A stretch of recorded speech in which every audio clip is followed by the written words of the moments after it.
Akaswani Imphal Ningthoukhongjam Suni na pau pazari ahanbada maruoiba pau. Yausang kumay asida nupi amasung angangsigi mathakta hingsagi thogdoksing thoondanabagi pandamda Manipur Police na Imphal West Jilada awareness program kaya pangthokre. Uparashtrapati CP Radhakrishnan numit humnigi awang nongpok rajya ahumgi khongsat ngasidagi hauragani.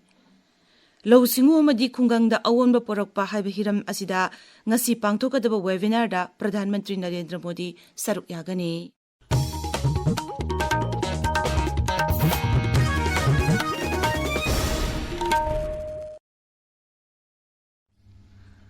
Hauzik pangthokleba yausang kumay asida nupi amasung angangsinggi mathakta hingsagi thogdoksing thogandanabagi pandamda Manipur Police na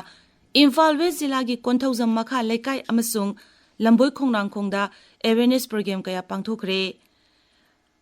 Play with colors, not with lives, respect women's, protect children habi hiramda pangthokpa awareness program adu Imphal West Women Police Station amasung Imphal West ki Anti-Human Trafficking Unit anina mapungoiba thaudang lauduna pangthokpani. Thoramasigi saruk ama oina miyamda nupi amasung angangsinggi mathakta thokpa hingsagi thogdoksingi matangda paudamki amasung masana masabu ngakthokjanaba sexual thaurangsingsu takpi tambikhi. Amaromda haukiba yumsakaishan nimita UPPK gi masana masabu captain haijaba Bisnupur Jilagi ngangkhalawai awang lekaidigi miyoi ama Imphal West Commando gi Minuthong office da jangjarakhere haire. Malemgi nupisingi numit Chenapati Jila dasu pangthokani. Numit asi Mera Yuba Bharat Chenapati District Youth Affairs and Sports Office anina khusamnaraga pangthokani. Palan tharomasigi matangda ngarang Senapati Jilagi Mera Yuva Bharat Senapati Office ta pangthokiba paugi mifam amada District Youth Affairs and Sports Office Senapati ki Youth Officer John Longkhaye Nahai sahi asigi malemgi nupisingi numit Senapati Jilagi Astrotap ta pangthokani. Kendra Sarkar gi Achieving Sports Milestone by Empowering Women Through Action Asmita sigi makada nupisingi oiba khana sana khonabagi thauramsing pangthokani. Uparashtrapati CP Radhakrishnan numit humnigi awang nongpok rajya ahumgi khongsat ngasidagi hauragani. Uparashtrapati na ngasi Nagaland gi Lumani da laiba Nagaland University gi Nipan suba convocation thauramda saruk yagani. Thangja numita Uparashtrapati na Mizoram gi Aizol da pangthokpa Mizoram University gi kun suba convocation tharomda athoiba mithung oigani. Khongsat asigi aroiba numit nongmaijing numita Tripura gi Agartala da laiba Tripura University gi taramari suba convocation tharomda saruk yagani. Masigi tungda Sri Radhakrishnan na Hapani da laiba International Trade and Fair Center da lakpati didi samasung self-help group chingi nupi shinga haktheknana unagani. Narcotics Control Bureau amasung Mizoram gi Excise and Narcotics Bibhag na Bharat amasung Myanmar gi ngamkhoi parangda chathakiba tongan ba operation ahumda methamphetamine kilogram 63 makhairom amasung heroin gram 9 henbaga phagatpa ngamkhre. Phagalwa polam sing asi malemgi kaithel da lupa koti 38 rom oigani. Operation asida Myanmar macha ama punna myoi mari phagatle haire.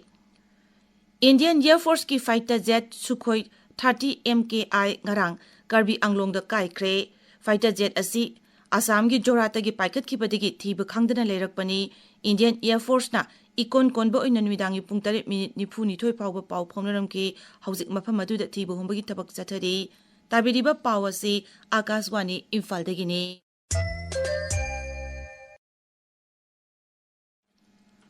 Sangsad ki budget mifam matungda lausingu amasung khungangda awonba porakpa haiba hiramda ngasi pangthokadaba webinar da Pradhan Mantri Narendra Modi saruk yagani.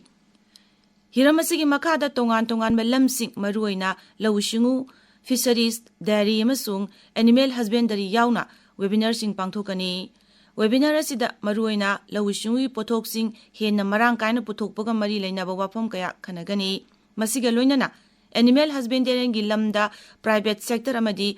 entrepreneurship na sel thadanaba wafam kayasu puthokani amadi Fisheries amasung khungangi nupi singi sanmilon faganaba C Mart yauna thaurang kayagi matangjasu khanagani. Taramathoi Shuba Rasina Dialogue Pradhan Mantri Narendra Modi Nangarang Nai Delhi da Hudokre Thormaduda Finland gi Rashtrapati Dr. Alexander Stubb na hai Global South na Malayam gi maraibak lepangam laglagani masida Bharat na maruiba thaudang laurakadauri Global South ta yauriba lebak singna makhoi gi sanmitlon amasung missing hengalakpana kudong chaba kaya piragani haukiba matamda nongchup lebak singna Malayambu khudum chanduna thamlambagi matam loire Thormadu saru yaraduna mapal thauram mantri Dr. S.J. Shankar na hai Bharat matam supata Malayam gi maruiba Phibam singi matangda khangzilagani magna hai khananenabagi thauram asida maruoina technology artificial intelligence new capability amasung anoba wakhalon singi matangda khanagani Raisina dialogue asida Malayam gi lebak sama taragi luchingba sing yauna punna miyoi lising ani satretlom saru yari Rashtrapati Draupadi Murmu na lebak asigi tongan ba rajya amasung Union Territory singi anoba Rajyapal sing hapkre Himachal Pradesh ki Rajyapal Shiv Pratap Shukla Telangana ki Rajyapal oiragani Telangana ki Rajyapal Jishnudev Burma Maharashtra ki Rajyapal oiragani Bihar ki Hanagi Vidhan Sabha Adyaksha Nandakishore Yadav Nagaland ki Rajyapal Thabaktagi Potharaba Lieutenant General Sayed Atta Hasnain na Bihar ki Rajyapal Tamil Nadu ki R.N. Ravi na Nongchu Bengal ki Kerala ki Rajendra Vishwanath Arlekarna Tamil Nadu ki Rajyapal oiragani Rashtrapati Draupadi Murmu na Nongchu Bengal ki Rajyapal Dr. C.B. Anand Bose ki resignation ki ayaba pikre Ladakh ki Uparajyapal Kabindra Gupta Himachal Pradesh ki Rajyapal oiragani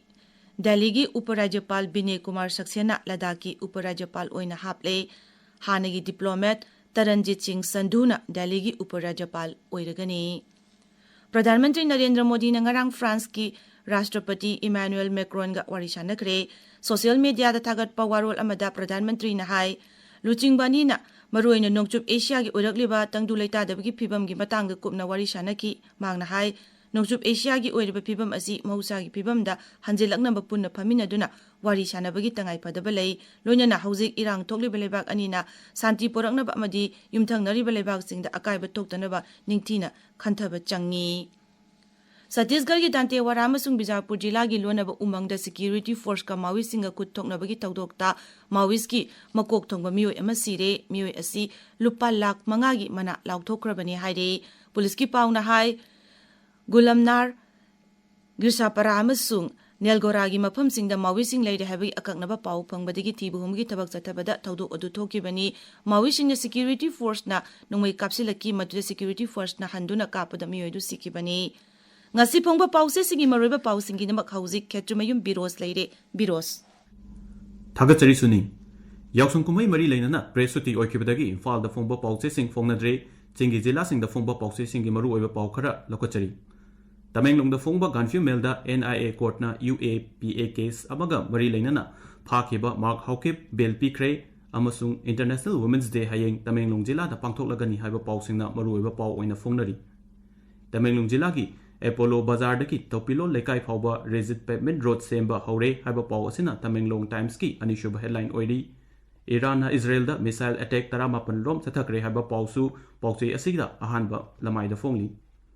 National Highway 2 da MKS na Koramba ban matam kharagi oina komthokle amasung International Women's Day ga mari leinana pau gi mifum pangthokre Senapati jila gi nupi sing na thauram asida saruk yabina ba appeal tawrakli haiba pauna Senapati da phongba Pauche Hills Hornbill Express ki ahanba amasung anishuba headline oiri Suni Thagachari Birosh aroibada maroiba pau amuk Yausung kumai asida nupi amasung angang singi mathakta hingsa gi tawdok sing thondanabagi pandamda Manipur Police na Imphal West jila da awareness program kaya pangthokre Uparashtrapati CP Radhakrishnan numit umnigi awang nongpok rajya ohumgi khongjat ngasidagi hauragani amasung Lausingu musung khungang da awanba porokpa haiba hiramda ngasi pangthokadaba webinar da Pradhan Mantri Narendra Modi saruk yagani pauloi jare